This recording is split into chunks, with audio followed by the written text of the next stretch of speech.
Hi, I'm Charlie Fee. I'm the producing artistic director of Great Lakes Theatre Festival, and we're right now sitting at the theater of our summer home in Boise, Idaho, where we're putting Othello onto the stage. And this is the point in our work where we're transferring the play from the rehearsal room out to the amphitheater. It's very exciting. It's always challenging and a little bit frightening moment in our work. Because, you know, as much as we hope that the work we create in the rehearsal room translates to the stage, you know, there's always some question of what's going to work and what's not going to work, both with an audience but with the space itself. David Allen Anderson is a great actor and a real find for us in the company. I have to be honest and say we've been looking for an actor to play Othello for a number of seasons because we knew that we wanted to bring him onto the stage. We haven't done it in Cleveland for over a decade now. David is an actor that I met a year ago. I saw his work in Much Ado About Nothing, really liked his work, and began to ask people in the company, particularly our director, Risa Brainin, if she knew him. Well, it turns out she did know him. She has worked with him in Indiana at the Indiana Rep. Others in the company, our scenic designer Russell Matheny knows him as well and has worked with him.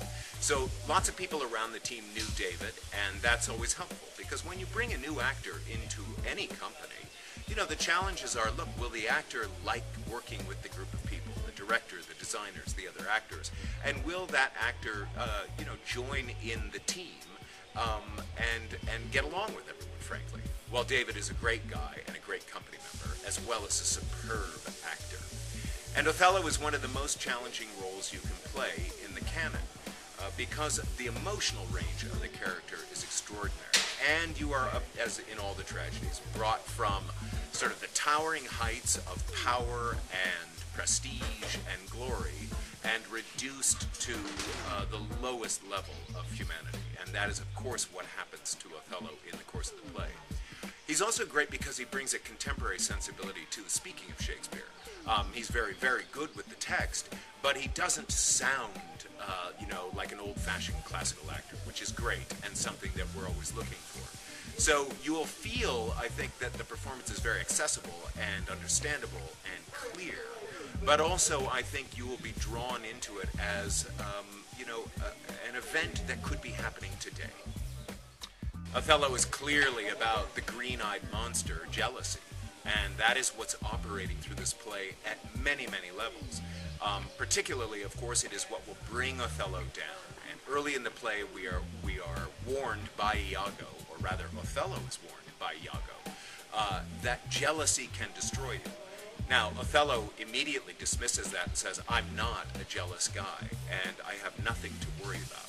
But of course, it is that very seed and that disease of jealousy that enters his mind and completely overturns him and really destroys him. Now, it's Iago's jealousy of Othello that is motivating him as well. So we'll see that jealousy as a theme runs through the entire play. And it is a treatise on this horrifying monster. When we're watching the great tragedies, as we are with Othello, we are watching and experiencing an event that has been part of our humanity, you know, for all times. When the Greeks created the notion of tragedy, they asked us to experience fear and pity, and to feel through that experience a catharsis, a release from our terrors of life and the experiences that we all are afraid of having.